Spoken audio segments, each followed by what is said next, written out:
Hi, how are you doing? Hey, boss. How are you? Oh, Good to meet you. Oh man. So what do we got going? I just want to throw a few questions at you. Okay. Find out who you are, Okay. and then you can enlighten me with a few of your stories. Okay. Come in here or? I'll get out of here though, I'm done. I'll get out of downstairs too. You're not going to add to the conversation? Oh, I'd love You've got some stories with him. I do. Well, hey, man. I would sure love I'm to. almost done. Wait. Oh, sorry, man. Man, hey, I understand. You're not an accomplished man without being busy.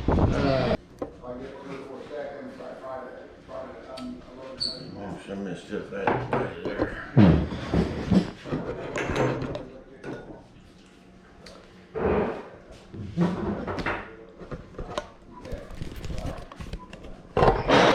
Flare and stuff like that. I got a drone that's got thermal. Oh, really? Wow. Yeah. Wow. Man. I watched a bear one time leaving footprints. You could see it walking, and you could see every one of his footprints because of the heat. Yeah. Amazing. So one of these days, I'm gonna catch one with that drone. You will.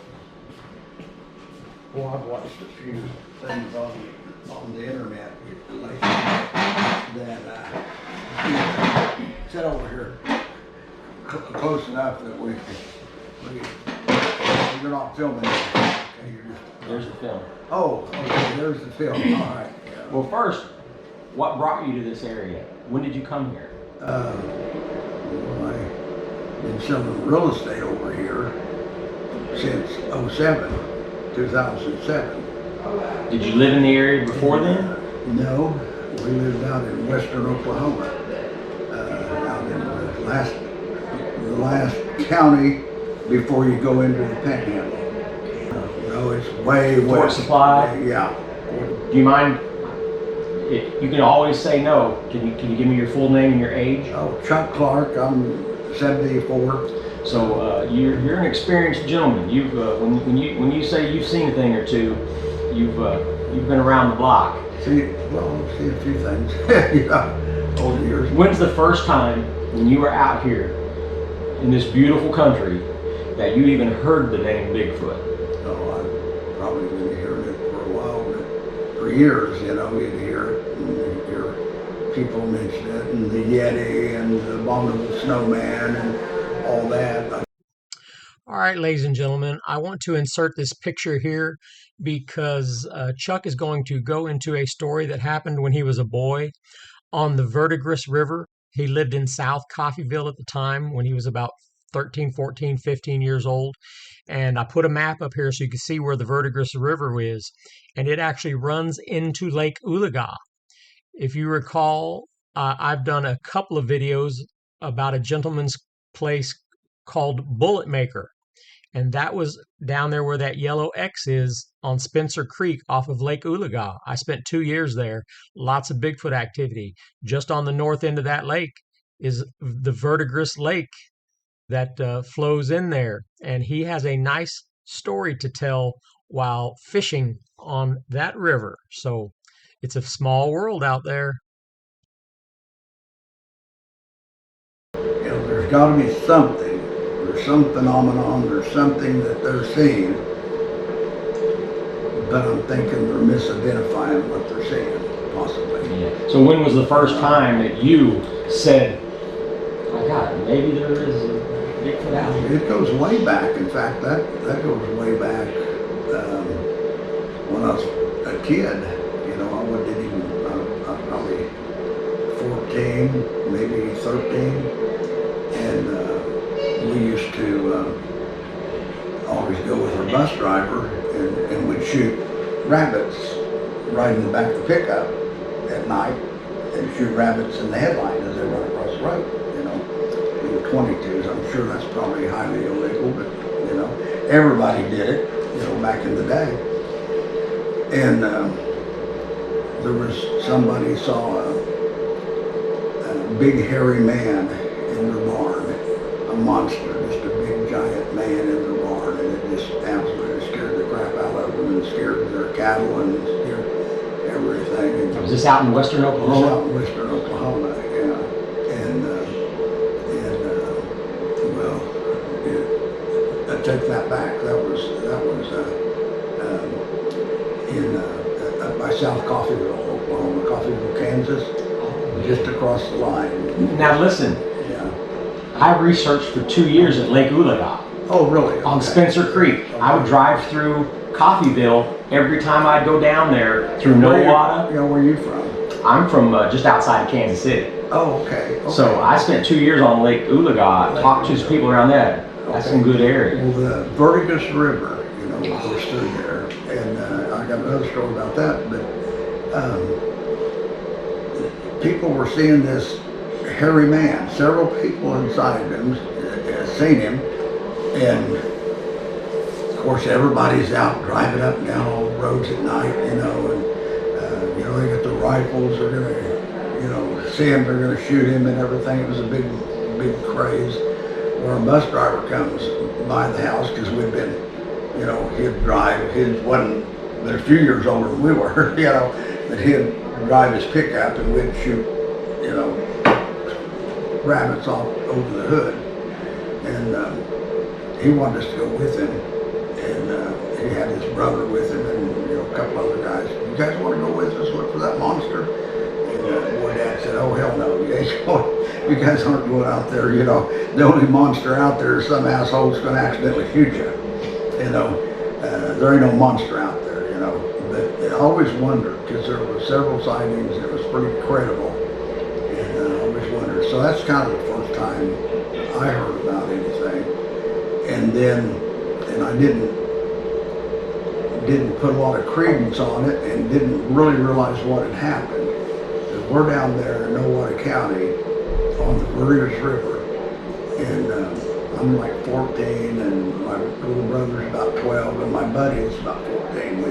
We just was between the 8th grade year and going to freshman in high school. It was that summer, and we decided we want to go fishing down on the Vertigus River.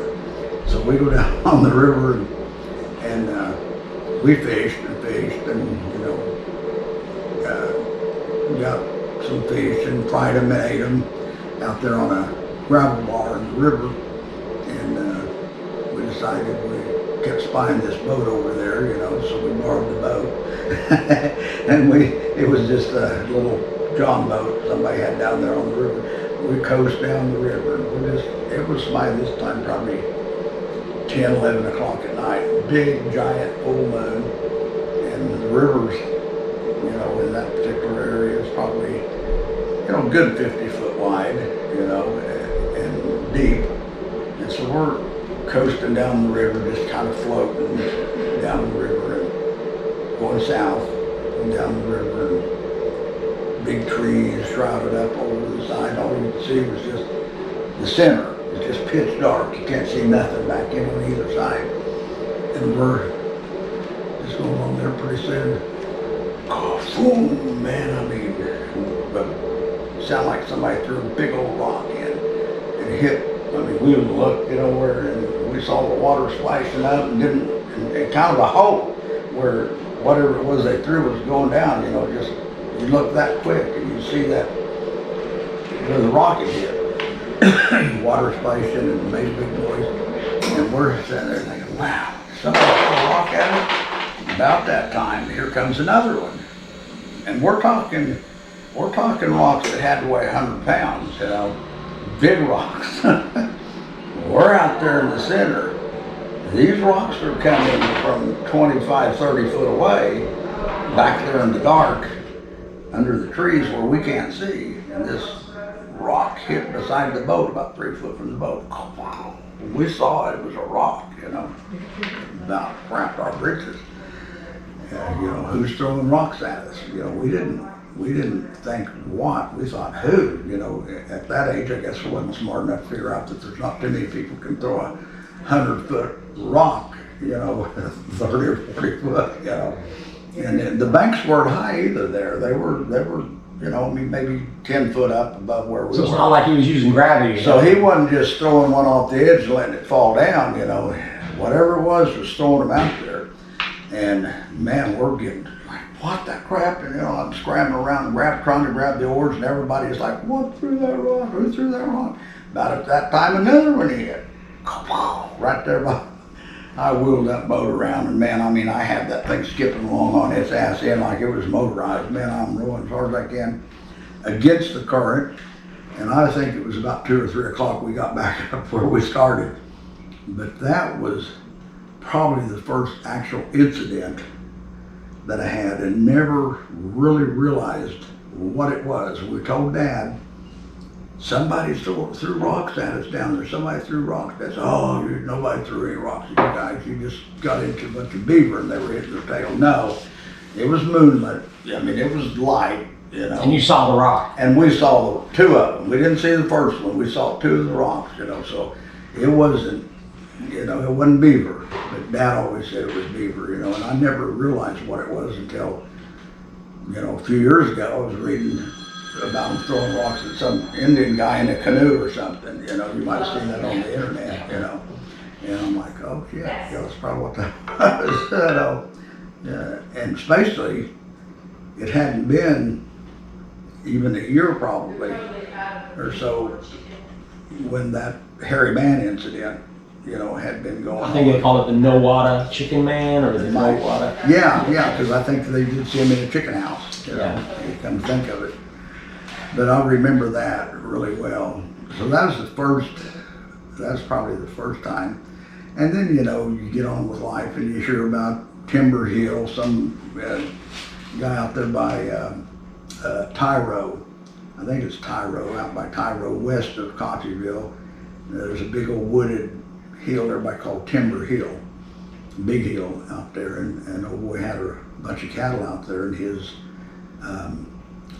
cattle, for some reason, come up to the house and absolutely refused to leave the barnyard. They like starved to death, staying in the barnyard because something was out there scaring the crap out of them. Might have been a mountain lion, could have been anything.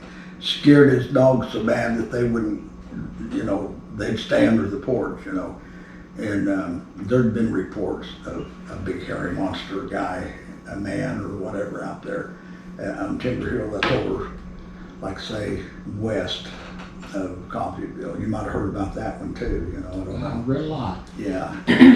But then, just you get on with life and you hear things and stories and stuff. But I guess when I really kind of started thinking there must be really something to this, there is. I mean, I'd experienced a few things, but, met Denny, I don't know, it's been, 8 years. 9 years ago. Who mentioned Bigfoot first between you two? Probably me. He, was telling about the stories he had seen, and I'm listening, and I'm like, I've gotten to know him pretty well. He's a very, very, wouldn't call him totally religious, but he's a very good Christian. There's a difference in being religious and being a Christian. I guess Buddhism's a religion maybe, or philosophy, but Denny isn't a liar. I mean, he is absolutely, he's going to tell the truth no matter how stupid it sounds. Well, he started, telling stories about, heck, I got a couple live out here behind my house. So I'm like, started telling about seeing, that's pretty much, you were telling about seeing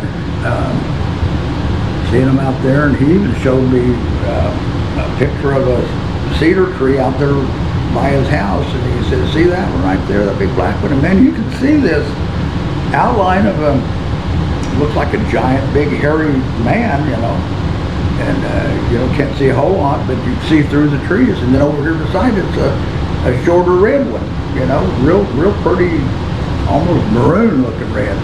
And he said, well, that big one right there, that's a male, this is a female. So I've seen them quite a bit, and I'm thinking, what are you drinking today? You smoking something? What's going on, guy? But I'm like, man, and then he had some pictures of and I could look out there at the tree, and there wasn't nothing like that. Had another picture after they left, I think even the same day, and they weren't there. And he says, that limb right there is 9 foot tall by that black one's head. I'm like, son of a gun, you know. 9, and he said that little one's, what, 8 foot tall or something like that. She's probably 8 foot, yeah. Well, while you're talking about the height of these things, I was lucky in 2006 when I had that encounter with 2 of them. He came behind my truck, and I had ladder racks on the back of my truck, and he had a hold of the ladder rack and was looking over the truck like that. So the ladder racks came to here. So when I measured my ladder racks, they were 7 foot.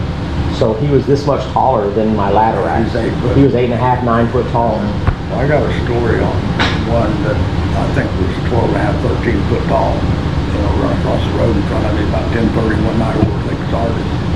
And what was I talking about? Oh, over your place, the Yeah, red yeah. wine. Well, his telling about that stuff, and then he goes, and I'm thinking to myself, well, God, there must be something to this, you know. Obviously, Denny seems sane. I mean, he works with us. Was you working with us at the time? Yes, Yeah, you're yeah. selling real estate with us.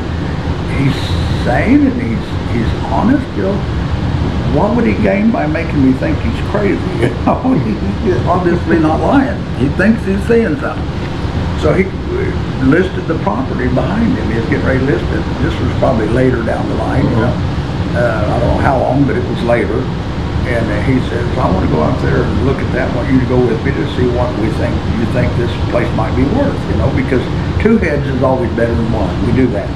We, you know, bounce everything off, then we look up our comparables and try to come up with the closest price to what we think it's going to appraise for. Or we just hire an appraiser to go out and appraise, you know, tell us what the actual appraised value would be. We can get, you know, we can get really close.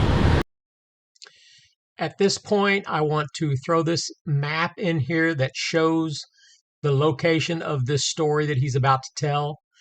You can see in this picture that at the bottom right-hand corner is the Honubby area, and that red X and circle is where my old base camp area was that I've got a few videos out about. The walkie-talkie incident, all of that happened down there. And then the old Indian Highway runs up through the mountains there and starts to drop down in towards Talihina. And that up there where the yellow circle and the yellow X is generally where this next story took place.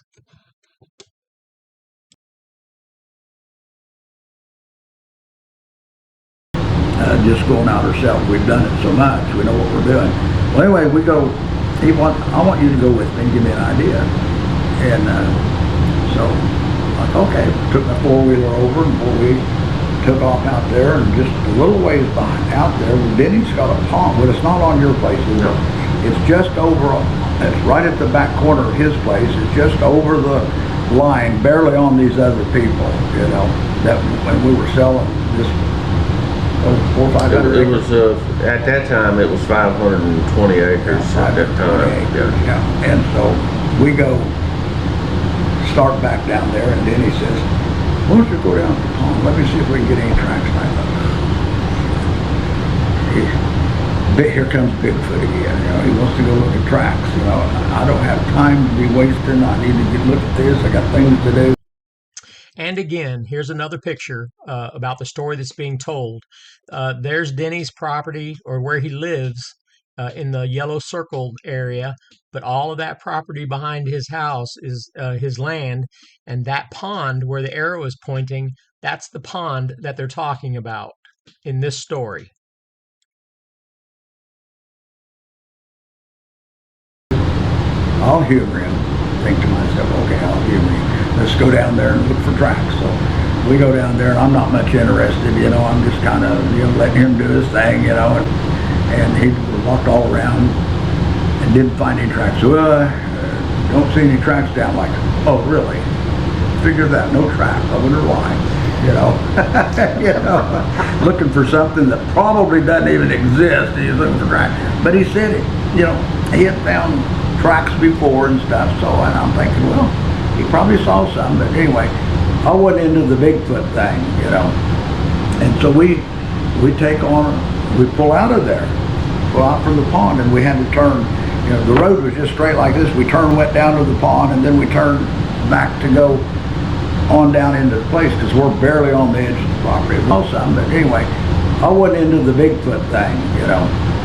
And so we pull out of there, pull out from the pond, and we had to turn, you know, the road was just straight like this. We turned, went down to the pond, and then we turned back to go on down into the place because we're barely on the edge of the property. When we come out and start to turn down the road, there's a tree. What was that oak tree about? Probably at least that big around, probably 4 inches around. And it was, what, you know, 12, 15 foot tall, at least, you know. And this tree was pulled out by the roots. Right there, you can see the hole where they pulled it out. It was pulled out by the roots and laying across the road. Am I That right? y'all had just come in on? Yeah. Yeah, we had just went in, and it wasn't. I mean, it was past where we turned. It was just past that, you know. And like Fresh. when we come out, we had to turn go. Well, it wasn't there when we pulled in, and then when we went back out and started to turn down there, well, there was this tree laying there. I'm like, what the crap? How'd that get there? And Denny looks at me real disgusted like Chuck. It was probably the Bigfoot that pulled it out. Oh, bullshit. You know, how did that get there? Did it fall over? You know, there's no wind at all, you know. And I mean, there's a lot of root left on that tree, you know, where they ripped it out of the ground and threw it across the road. And I'm thinking to myself, what could it take a backhoe to pull that out? That ain't like pulling a little weed out of your garden in plowed ground. This is solid, packed, rocky ground that would have taken, you know, a lot of power to pull that thing out. It was pulled out, and I'm like, a little bit shocked. And Denny's like, well, it's probably a Bigfoot. He said, by golly, you know, maybe we better just wait another day because for some reason, they must not want us down here. Must be some babies down here or something. And I'm thinking to myself, you know, until you see them, you always have this total skepticism. And I'm thinking, and I had my 44 Magnum on right here, and I said, I ain't too worried about them Bigfoot, Denny. I've got my 44 Magnum. You know, I think I can take care of any Bigfoot that tries to get us. By God, don't you be shooting my Bigfoot. Now they're my Bigfoot. He says, my Bigfoot. I'm like, he really believes this. Okay, all right. So he rubbed that tree out of the way, and we go on down. I got my 44 Magnum here. I'm thinking, you know, I can take down about anything if I hit him in the throat, you know, with it, you know, blow their head off. No problem. I'm not too worried. So down we go, and we drove down pretty uneventful. Then we turned and went down, and then he says, well, stop right here.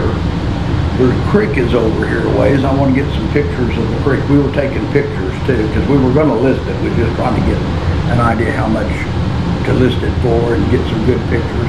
So we stopped, and the trees had grown over, so we're driving through trees and all this, you know. Didn't we get out and walk back there, and that's when I saw those legs? Well, whenever we saw the legs, we were coming through the trees that was grown over. The big trees, we were going through, and then he just says, whoa. Yeah, that's it, yeah, because we hadn't got out and walked there. We were driving the side by side. Them limbs are pushing in and everything on us, and man, we're both laying down button heads and everything. And up ahead, there, over on the side, there's 2 red trees about this big around. And I can see there's weeds up here on the edge of the road, and I can see probably about 3 foot maybe of 2 red trees through the brush and stuff. And when we come out from under the limbs, I look back and those trees aren't there. I'm like, Denny, there were 2 red trees there, and they're not there now. And Denny says, oh, were they kind of a maroon color, almost, just a real pretty maroon color, almost purple? I'm like, yeah. He said, that would be that female, you know, I was telling you about. I'm like, crap. And that right there was the aha moment. When you actually physically lay eyes on something that you absolutely know wasn't anything but what he was saying it was, you know. Although I only saw just 2 trees, it was obviously the big red one's leg. It's a big female. So your assessment sounds very logical that the 12 to 15 foot sapling young tree that was yanked out of the ground and was to tell you guys Yeah. my wife and kids are back here. They Yeah. was letting us know, and they really honestly didn't want us in there. And there's more. There's more to this more. story. There's more to this story. And this is my first, that right there was my first aha moment. Denny is spot on. He is not misinterpreting anything, because that damn sure wasn't no bear. You know, the legs standing up like that, two of them, and they were, you know, like probably that far apart, tree over here, tree over here, and I'm like she was just standing there holding her own, you know, but I couldn't see because I was, you know, ducked down until we come out, and then, you know, but anyway, so we go on down, and Denny's obviously very cautious. I mean, he's looking around, and he'll say, "Stop here, let me get a picture," you know, and we go plumb down to him. There's no gate down there, and we stopped at the edge of the place, turned back around, started coming back, and drove, I don't know, maybe 100, 200 foot. Then he says, "Stop right here. There's a creek just over here, about 50 foot or 100 foot over here. Let's stop." And that kind of, Yep. he says, "I want to get some pictures of the creek, you know, because water, creeks and stuff really help sell, you know, this property that we sell." So just as I shut that thing off, Denny jumps out and hollers, "Oh shit!" Boy, he starts to have his camera, his phone up like this, and he's running. And he can run a hell of a lot faster than I can. I'm old and I waddle, you know. So you know, he's got his camera up and he's running out there, and I'm going as fast as I can, and I can hear literally. We could literally hear. I could hear the leaves and stuff shaking on the tree, and from right where I was at, where we were, we could see that tree going back and forth, probably 10 foot, wasn't it? Yeah. I mean, it was going back and forth, top of that, and there's no wind. You know, first I thought maybe a whirlwind, but you know, it was just going back and forth, back and forth. And pretty soon it stopped, and I come waddling out of the brush, and Denny's standing there. He said, "Is that tree right there?" I said, "I know it was. I never lost track of the top of that tree where we were going."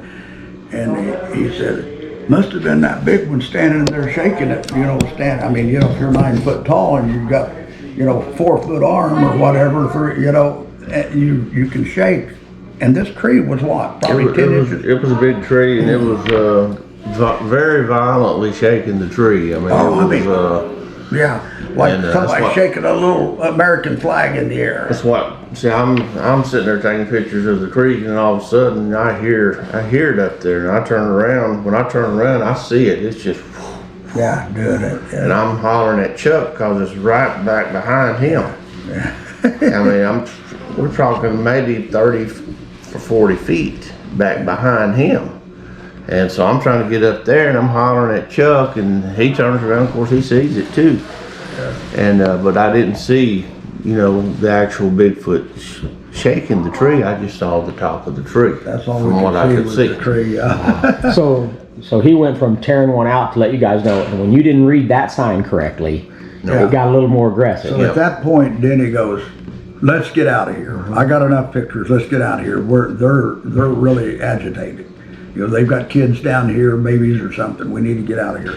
So we got on out of there, and that's the day of the. Yeah, we're on our way out, and I said, "You smell something, Chuck?"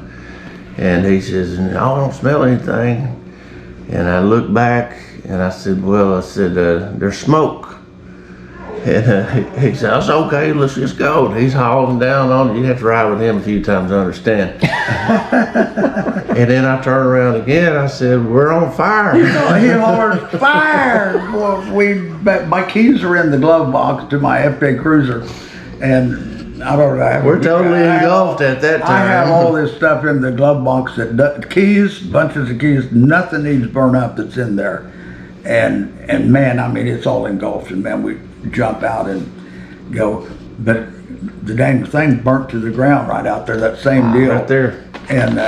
And while I'm out there, Denny, he ran to get a fire because, man, you know, if the wind had got How caught- far away were y'all from the activity that you just witnessed? Oh, we was probably 3/4 Yeah. mile. Okay, so you Yeah. felt sufficiently safe Well, distance. no, I didn't, because Denny,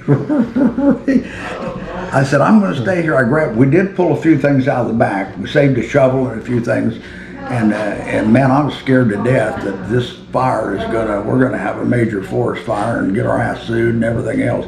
So I'm like, we need to get a fire department. Denny says, I'll run to the house. And we were, what, a quarter mile from your house? quarter mile, yeah. And he said, I'll run to the house as quick as I can. And your dad was still alive then, wasn't he? And get a fire department out here.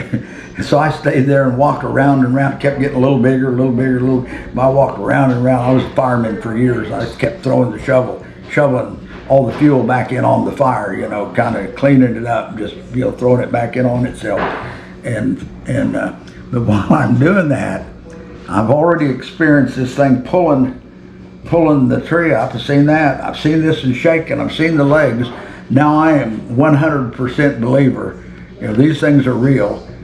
This thing's going to get really pissed off and come here and grab me up, and, you know, still have my 44 Magnum on, so I felt semi-safe. But, you know, I have to admit, you know, I was definitely cautious while I was looking all around, you know, throwing fire back and looking, when's he going to come and get me? Wow, what a great encounter. It was. Yeah. See, we need to be partners, and here's why. I've got a $12,000 thermal drone. So you need me to film your properties with the drone. I can also take daytime videos, but I can use the thermal to look for heat signatures in the woods. The latest experience that I've had, I mean, I could sit here for days and tell stories about stuff that we together have seen and heard, and he's probably told a lot of those stories. But the latest one, me personally, I'm not going to name the exact places that I were or the names of the people involved, because I haven't got any permission to even be telling this, but I run across a friend of mine and he says, God, you ain't going to believe what happened to us, me and my girlfriend a few days ago. I'm like, I'll believe anything, you know what? He said, shit, we're out there in the woods over there by that big boulder field. Do you know where that is? I'm like, big old giant boulders and stuff, where the road kind of cuts through the edge. I'm like, yeah. He said, we're down there looking for like artifacts, Indian artifacts or something. And he says, we're in there looking around, just walking around, just enjoying an afternoon. All of a sudden, a rock, and I can't remember how big a rock. The way he described it is probably a baseball size or, you know, softball size rock, good sized rock, come flying and hit a pine tree right beside him. Just knocked the bark all off that tree and knocked bark and sap on him and bounced off. I mean, it's like coming out of a cannon. And he goes, what the hell could have thrown that rock? What do you think? And I'm like, what do you think threw that rock? He said, you suppose that was a Bigfoot? I'm like, I know it was a Bigfoot. You know, I mean, just, you know, why would a person throw a big old rock? And I don't know that a person could throw one hard enough to do the damage to the tree it did. It's a good way to get killed. And he said, if that thing had wanted to hit me with that rock, so that hit his mind immediately, and said they turned and got, as hard as they could go, they got back to the truck. It scared the crap out of his girlfriend. They got back to the truck. He says, I want you guys, you and your buddy Denny, and whoever, to come down here and see if you can see anything down there. And I'm just driving towards, when he stopped me, I'm driving towards, and this is about 2 or 3 days before I was there. And so I'm driving towards that place. I'm going to go right through on the road, right by that boulder field. So this is really the weird part. You know, your senses are all on high alert. So I drive up there, and it's like 6 or so miles on up the road, and I get up there to the boulder field. I see the big boulders. Okay, this is where he was off down to the west. in the big boulders, and this just the very edge of it. And there was a great big pine tree. This big pine tree is like, probably 3 foot through the middle, standing there, right, not too far off the road, up a little from the road, kind of a knoll, and then there's boulders and stuff strewn right there, kind of in front of that tree. There's another big boulder, probably 4 foot tall and maybe 10 foot long, just a great big boulder, kind of a flat looking big boulder. And when I'm driving up there, I've got a customer with me, and I'm driving up there real slow because the road is so rough and I'm just barely moving. And I notice another great big giant tree, just a stump, by that big pine tree. And it was a long ways up before you hit a limb on that great big tree. Well, this is a stump, just like a dead tree, looked like, in the shade and everything, because it's pretty shaded there, and it's like 8-10 foot tall, big stump. I'm like, wow, that's kind of weird, a stump, that tall, that big. And about that time, that stump just goes, stump fell right over, right behind that big boulder. And I said, did you see that? My customer, I said, did you see that stump fall? She says, no. Was there a stump there? I said, yeah, a big old stump just fell down right up there behind that boulder. So I'm creeping along, looking, just barely moving. All of a sudden, I saw the dang Bigfoot was on all fours, running like that. He was real dark red at the back, and he kind of got lighter as he went to the top. And this sucker had to have been 10 foot tall, because of just, now I haven't went back, but I know exactly where it was. We'll go back and get in that boulder field and look for tracks and stuff. But, that was positive. Well, and my customer saw it. She goes, what was that? And I said, I think that was a bunch of deer, because she's old, and I didn't want to scare her to death, and she lives there, and I, so I said, I think that was a bunch of deer. I knew it was a bunch of deer, I knew exactly what it was. And there was brush and stuff, but I could see it go through there, see that it wasn't deer. So it was the wrong color. Was it the stump that fell, or was the stump the Bigfoot? The stump was the Bigfoot. Okay, and he went to all fours. He just fell down behind that. When he saw us coming, he stood there for just a little bit, and then he just, I thought it was a tree. I thought, that's weird, that tree just fell over. Did you see that stump? Oh, it wasn't a stump. No, it was that Bigfoot. And then he was hiding, and then he runs out on all fours through between, and there was just a gap of probably 5 or 6 foot, and then another great big tall boulder right there. I could see him go right through there. Now, to get a good look, it could have been a really deep red deer, but I've never seen a really deep red deer here. And it was massive. It was massive. It would have had to have been 5 or 6 deer of different colors, like real deep red down to lighter red. Like the front of him that was going was really red to almost the top of his head was almost blonde looking. So. Well, you know how easy it would be to hide in a boulder field. There's so many boulders to get behind, and it's like a maze. Oh yeah. So yeah. that's where the thermal drone would come in handy. Yes. Yeah. When you said that, I thought of that. Well, that one was pretty thrilling. I've had them throw rocks at me. Denny and I have heard them. In fact, I think probably, Denny, that's the only time I've ever heard the wood knocking when Paul and you and me were over there. Yeah. Did you tell him that story? No, I didn't tell the story about Paul. Well, we were. Well, I'm beginning to think that we need to take a trip to the boulder field. Yeah, the boulder. I want to go. Nate wants to come up to go to the boulder field. Mm-hmm. We'll just have to go up there and spend the night or something. And I'll bring my thermal drone. That'd be nice. Yeah, that'd be cool. But anyway, I'd love for you to thermal drone that 445 acres about me. Oh, these guys, these ladies that come up to a Bigfoot festival, what is it, a Bigfoot convention? Elise, something, yeah. Yeah, do you know Elise? Yeah, I know most of them. They're behind my place. Well, they stayed at my place out here, and I've had them a time or two once when I was there, they come up to the house and peeked in the windows. You know, we didn't see them, but the dogs knew them, and I stepped out and I heard them running. You know, out.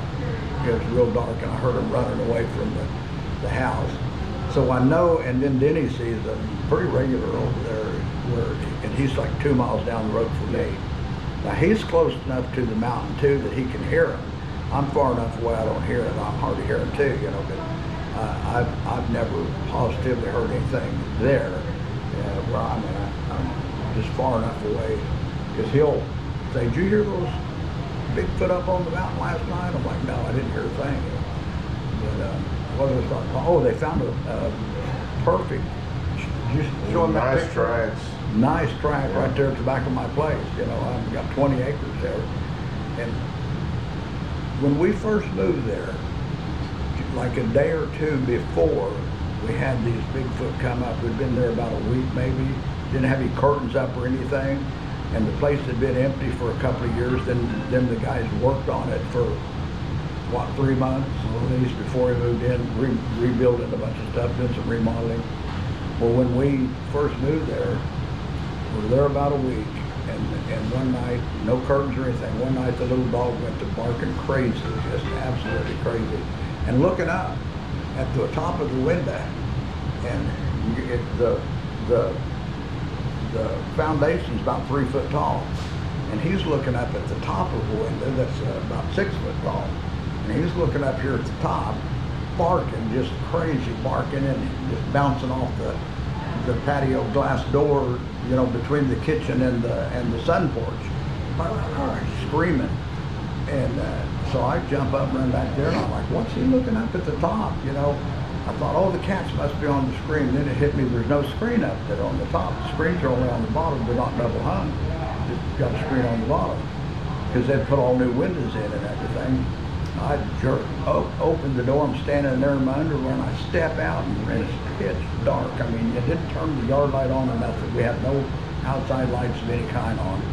And when I stepped out onto the porch, barefoot and in my underwear, right around the corner, you know, that how you can hear twisting around on your feet, you know, just kind of crunching the dirt and the grass and everything. Just heard turn around right here around the corner, about 3 foot from me, and right out here about 10 foot in front of me. About the same time, I heard them spin around and start running on 2 feet. So I think, crap, we got some dang peeping toms. Some dang kids are out here peeping in the windows because we don't have any curtains. And right out there, about 75 foot, is a 5-strand barbed wire fence, where this one's running straight to the east, or south. The other one around the corner from me, he tore off running straight to the west. And it's about 50 foot to the fence.